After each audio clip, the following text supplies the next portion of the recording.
Hello guys, in this video မှာတော့ Ines ကပုံမှန်တင်ထားတဲ့ဒါနာမည်ကိန်းကြောင်းကိုပြောပြသွားမှာဖြစ်ပါတယ်။ဒီကိန်းကဘာလို့လဲကြာနားမတော့ဖြစ်တော့လဲနေမှာပါ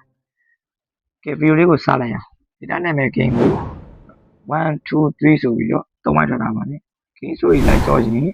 ဒီနာမည်3ကိုစောဖြစ်ပြီးတော့အဆုံးသတ်ပဲပေါ့။ပြန်ဘာလို့လဲကြော်စော့ခြင်းပေါ့။ဒီဒါနာမည်1ကိုစော့မှာဖြစ်ပါတယ်။အဲ့လိုမှမဟုတ်ရင်တော့ဒီဒါနာမည်2တော့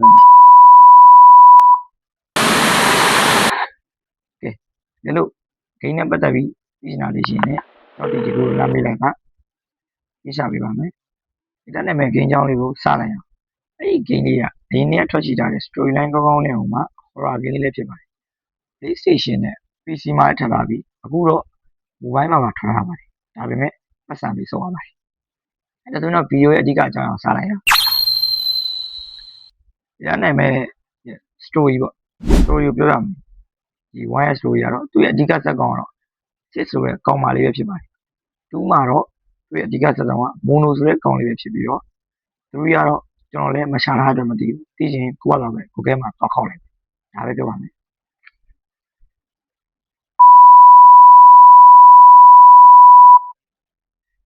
အခုတကမှာ data နာမည်ရဲ့ feeling တွေကိုရှင်းပြပေးပါမယ်ဒီပထမဆုံး feeling ကတော့ဒီကိုလက်ရှိပေါ့ data နာမည်1ပထမဆုံး feeling ကိုလက်ရှိကျွန်တော်ကိုလက်ရှိပဲခေါ်သူကဒီdata နာမည်1မှာ6ဆိုဒီ6ဆိုတဲ့ကောင်မလေးကိုပေါ့ပထမဆုံး live ဖမ်းတဲ့ feeling ပေါ့ကျွန်တော်ကတော်တော်ပြေးခဲ့ရတယ်ဒါပေမဲ့နောက်ဆုံးမှာ6လက်ချက်နဲ့ပဲသူလက်နှစ်ဖက်လုံးပြတ်ထွက်ပြီးအော်တိုင်းပဲကြားလိုက်ညမနေရတော့ second feeling ပေါ့ဒုတိယပြောက် feeling ကတော့ dream shot ဆိုတဲ့အမွာစဖို့မှုကျွန်တော်အစတယောက်ပဲထင်တာပြီးတော့မှနှစ်ယောက်မှတည်နောက်ဆုံးတော့6သူတို့လက်ထဲကနေလွန်မြောက်ခဲ့ပါတယ်ခြေကိုတွဲခွင်နေပေါ့ကဲဒီခါတော့တကယ်အရေးကြီးတဲ့အပိုင်းလာပါပြီဒီတိုင်းနိုင်မဲ့ဂိမ်းရဲ့အဓိကဆက်ဆောင်ဂေးရှာဒါတော့အဓိက final boss ဂေးရှာပေါ့ဒီတိုင်းနိုင်မဲ့ဂိမ်းနောက်ဆုံး final ပေါ့သူ့ကိုနိုင်တာနဲ့ဒီဂိမ်းကိုစစ်ကနိုင်ပြီဗျာဒီဂိမ်းနဲ့ပတ်သက်ပြီးကျွန်တော်ထူးခြားနောက်တစ်ခုထပ်ပြောပြမယ်ဒီဂိမ်းကတခြားဂိမ်းတွေနဲ့မတူဘဲနဲ့1နဲ့3ကနေစမှာဆိုတော့3 2 1နောက်ကစဒါပေမဲ့3ဆော့မယ်အဲ့ကတ်စတိုရီကနေဒီတိုင်းနိုင်မယ်ပြောရင်ဒီတိုင်းနိုင်မယ်2ကိုဆက်သွားမယ်ပေါ့အဲ့မှာ2ရဲ့ story မှာဖြစ်ပျက်ခဲ့တာတွေမှတ်ထားပြီးတော့မှအဲ့ကဖြစ်ပျက်တဲ့အကုန်လုံးကဒီတိုင်းနိုင်မယ်1နဲ့သွားတက်ဆိုင်အဲ့တော့3 2 1အဲ့လိုလာတဲ့ခင်ဗျညပြင်မှာသူကဒီတိုင်းနိုင်မယ်တခြား pass ပေါ့သူက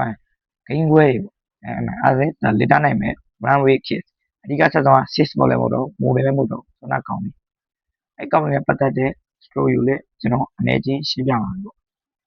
ဒီအကောင်လေးကဂေးရှာရှိမှာသူအဖမ်းခံလာတယ်ပြင်းလွှမ်းနဲ့ဖမ်းခံလာတယ်ဗျဖမ်းခံလာတော့ဘာဖြစ်လဲဆိုဒါ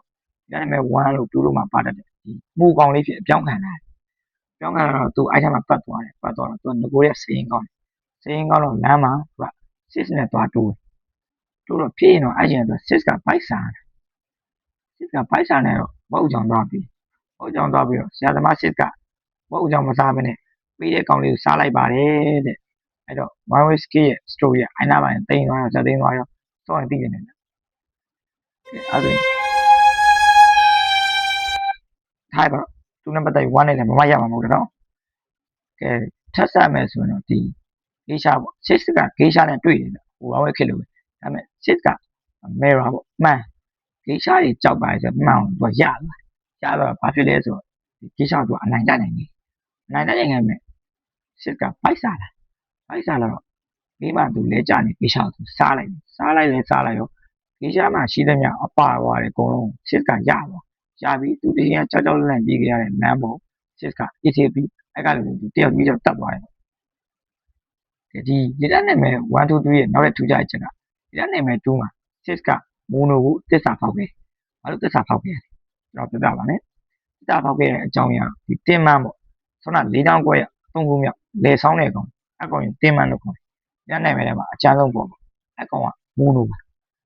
အနာဂတ်ကျရင်တင်မန်းဖြစ်လာမှာပေါ့ဖြစ်လာမှာ6ဆောင်းက6ဆိုတဲ့ကောင်မလေးရတော့အနာဂတ်ကျရင်မိုနိုလို့တင်မန်းတော့မဟုတ်သူကဘာဖြစ်မလဲဆိုတော့ဆောင်းကသူစားခဲ့ဂေးရှာဖြစ်ဒီdata နာမည်1နဲ့ဒီ data နာမည်2ကလို့ခေါ်မှာ6ကမိုနိုတစ္ဆာပေါက်တယ်မိုနိုကတင်းမန်းဖြစ်တယ်တင်းမန်းနဲ့လွတ်တယ်6ကိုခေါ်တယ်အဲ့လိုမျိုးအမြင်နဲ့ဂိမ်းကတန်တရားလဲတာစက်တိုက်ပဲလဲဒီဂိမ်းကမပြီးတော့ဒါတော့ data နာမည်1ရဲ့အ ချင်းချုပ် story လေးပဲဖြစ်ပါတယ်ကျွန်တော်အနေနဲ့ဗီဒီယိုတင်ဆက်တဲ့ကအမှားကြီးပါသွားရင်လည်းဥစွာတောင်းပန်ချင်ပါတယ်ကျွန်တော်လုပ်တဲ့ဗီဒီယိုလေးကိုကြည့်နေတဲ့ရင်လည်း like လေးပေးခဲ့ပါဗီဒီယိုလေးကိုကြိုက်နေတဲ့ရင်တော့ like subscribe နဲ့ follow လေးလုပ်ခဲ့ပြီလို့ပြောရချင်ပါတယ်ကြည့်ပြီးတဲ့အကုန်လုံးကိုကျေးဇူးတင်ပါတယ်ခင်ဗျာ